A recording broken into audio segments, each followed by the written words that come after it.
Հիմա ինչու 5 ամիս հետո ասվեց սրա մասին։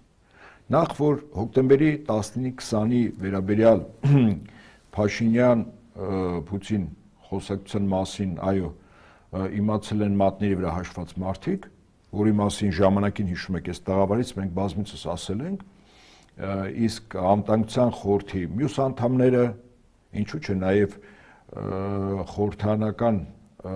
ընդդիմադիր խմբակցությունների ղեկավարները պարտավոր են իմանալ եւ այլն, իրենք չեն իմացել։ Եվ այս ամեն ինչը թաքուն է պահվել այնքան ժամանակ, քանի դեռ Ռուսաստանի Դաշնության նախագահ Վլադիմիր Պուտինը սրա մասին չի բարձրացնել։ Անցել է 5 ամիս, եւ 5 ամիս հետո Արմեն Գրիգորյանը հիշում է։ Ինչու հիմա։ Ակնհայտ է, որ այս հերքումը պիտի տրվեր ճիշտ ժամանակին, իսկ այդ ժամանակը 5 ամիս առաջ էր, կամ գոնե առնվազն պատերազմից հետո։ Ճիշտ է։ Այն ժամանակ, երբ Վլադիմիր Պուտինը սրա մասին խոսեց։ Ինչու է հիմա ասվում, եւ որոնք են այն թիրախները, որտեղ Արմեն Գրիգորյանը եւ օրվա իշխանությունները փորձում են իրականացնել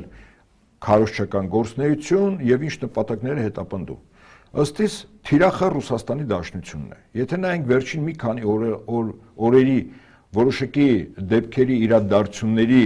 փոխկապակցվածությանը Հայաստանում եւ Արցախում, կարծես թե ինչ-որ բան արդեն առարկայապես նշվում է։ Այն որ Արմեն Գրիգորյանը ակնհայտ սուտ է խոսում, դա փաստ է, որտեվ սովորաբար կա ժողովրդական ասացված, երբ ասում է գողն է առաջինը բղավում, բռնեք գողին։ Հիմա 5 ամիս անցել է եւ իրենք հիշում են, փորձում են հերքել անհերքելին, այլևս։ Թիրախը ըստ իս այս հայտարարության Ռուսաստանի Դաշնությունն է եւ նա ղեկավարը։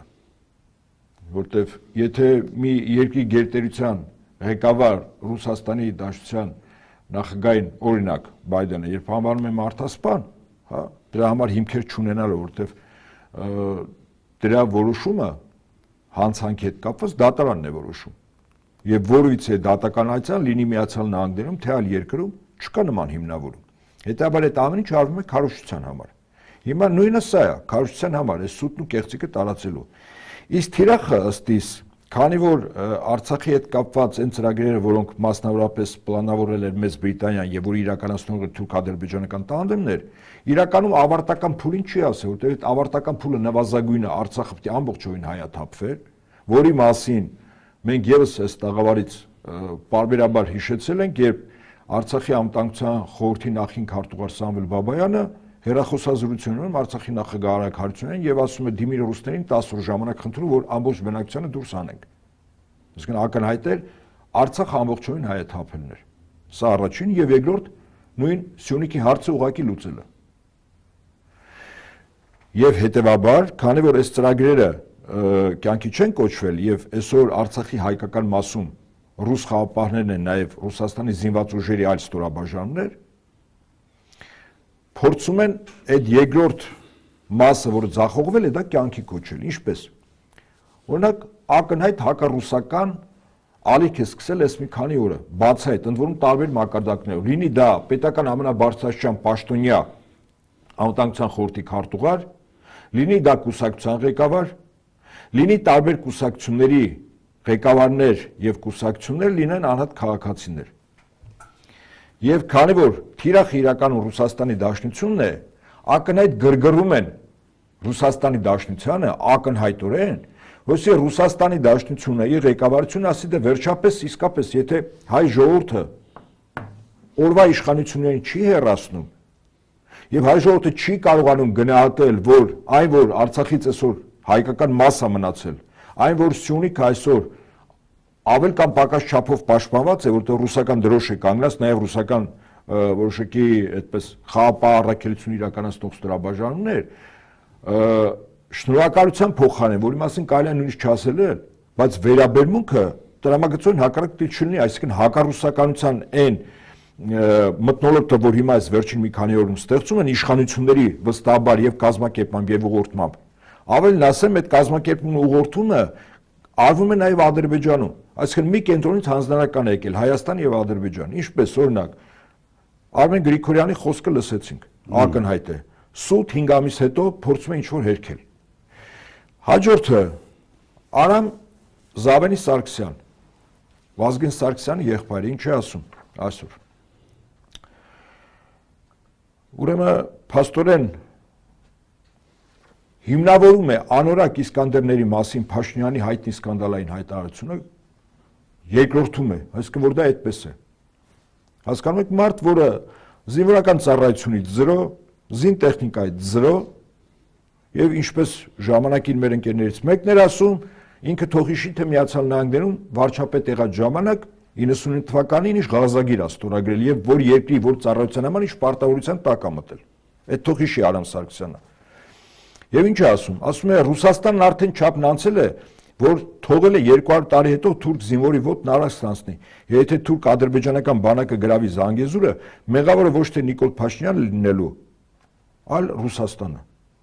Եւ իր համոզմամբ Հայաստանը պետք է զենք ձեռք բերի նաեւ ԱՄՆ-ից, Եվրոպայից եւ պետք է որոշենք հաջորդ պատերազմում 2010-11 թվականների ծնված մեր երեխաների կյանքն է կարևոր, թե Ռուսաստան դաշնության հետ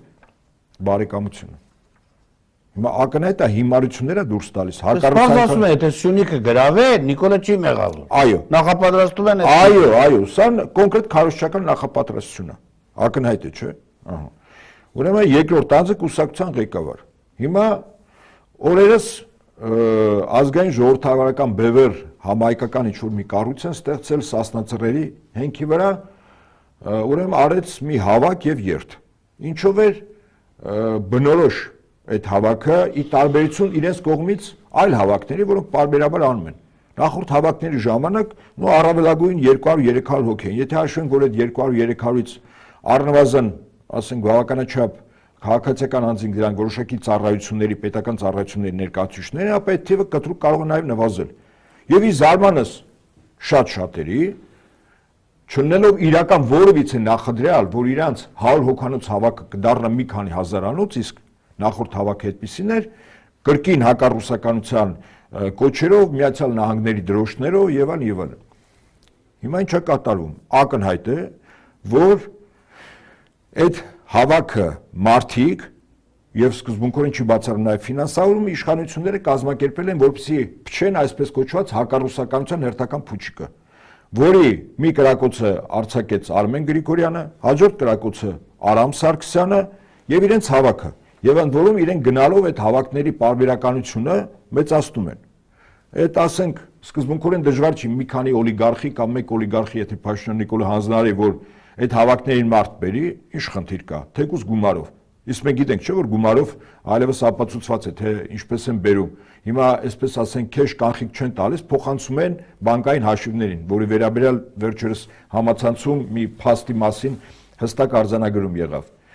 Եվ հիմա սա դեռ քիչ է, քանի որ ինքը մի օպերացիա է, այդ օպերացիան նաև պիտի ունենա տրամաբանական պրոյեկտում Արցախում, ճիշտ է։ Ահա։ Արցախում մի երկու օր առաջ հավաք եղավ մի 50-60 հոգանոց, բայց խնդիրը նա էր, որ այդ հավաքը կազմակերպողը նախկինում Արցախի նախագահական ընտրություններում մի անդիմադիր կեցվածք ընդունող երիտասարդ էր Արտուր Օսեփյան։ Ազգանունը կարող է սխալում, բայց անունը Արտուր է։ Եվ թվում է, թե այդ հավաքը տնազուր եղած Արցախի բնակիչների բնականը ապահովելու խնդրին է վերաբերվում, բայց իրականում դա ընդհանրապես շիրմա էր, քողացածկութ էր, բուն նպատակը թիրախավորված, հա, ակնհայտորեն իր հիմքում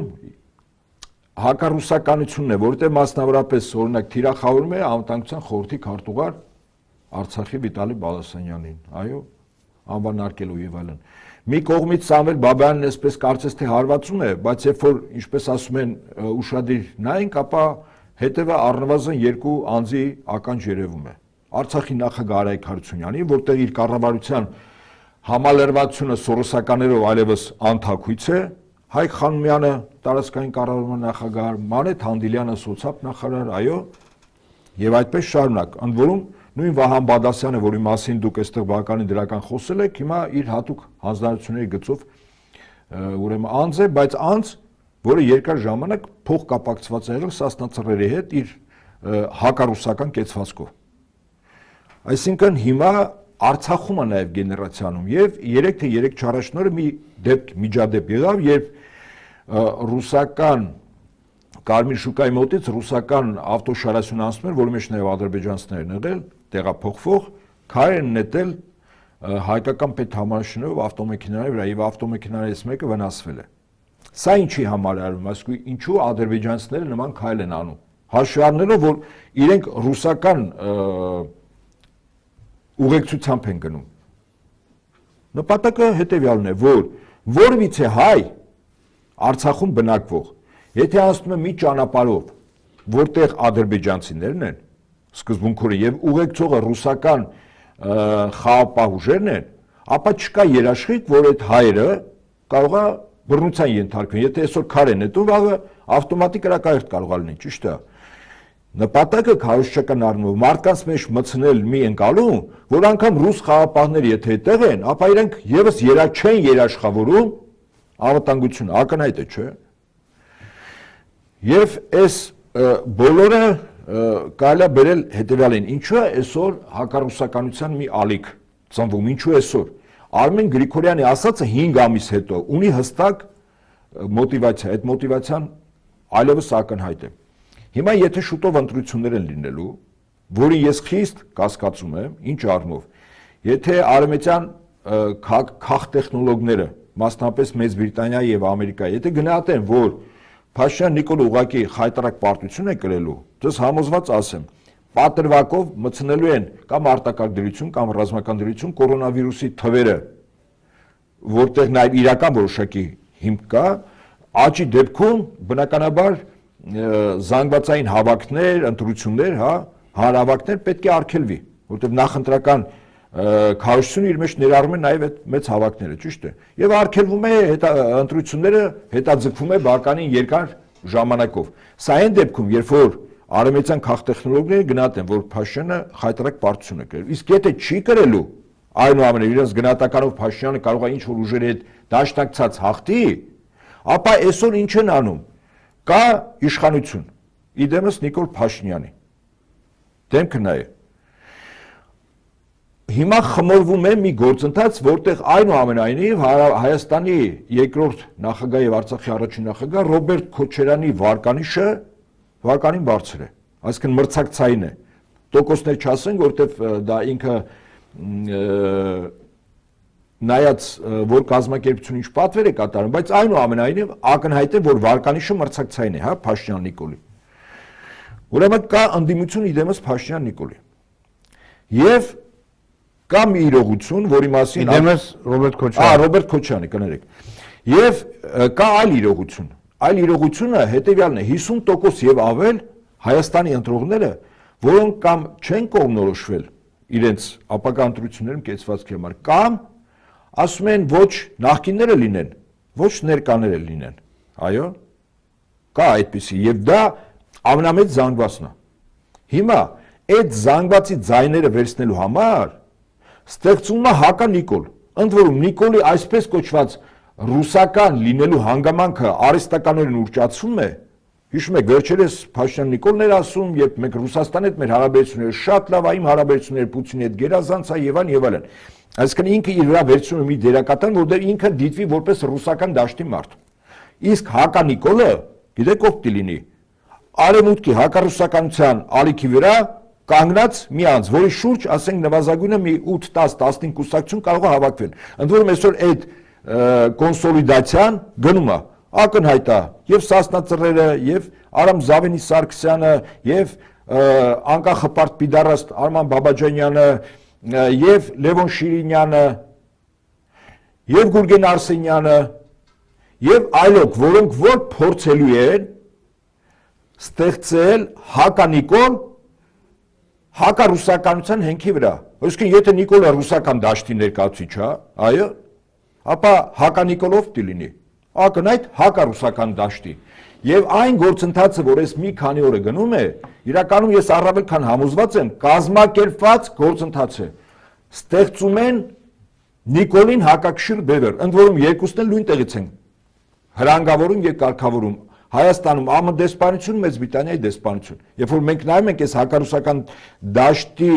կուսակցությունների ղեկավարները իրենց անցած ճանապարհը, իրենց կեցվածքը, ակնհայտ է որ դեսպանություններից են, ասենք կարող է միգուցե տաներից մեկն էլ նեղանա, ասի չէ, ես Գերմանիայի հետ եմ աշխատում, Կուրացյան Գերմանիան անում, միգուցե նաև Գերմանիան։ Ուրեմն ստեղծվում է երկրորդ բևեր։ Այդ երրորդ ուժի տեղը թափուր, որտեղ այնուամենայնիվ հիմա որոշակի կոնսուլտացիաներ գնում են,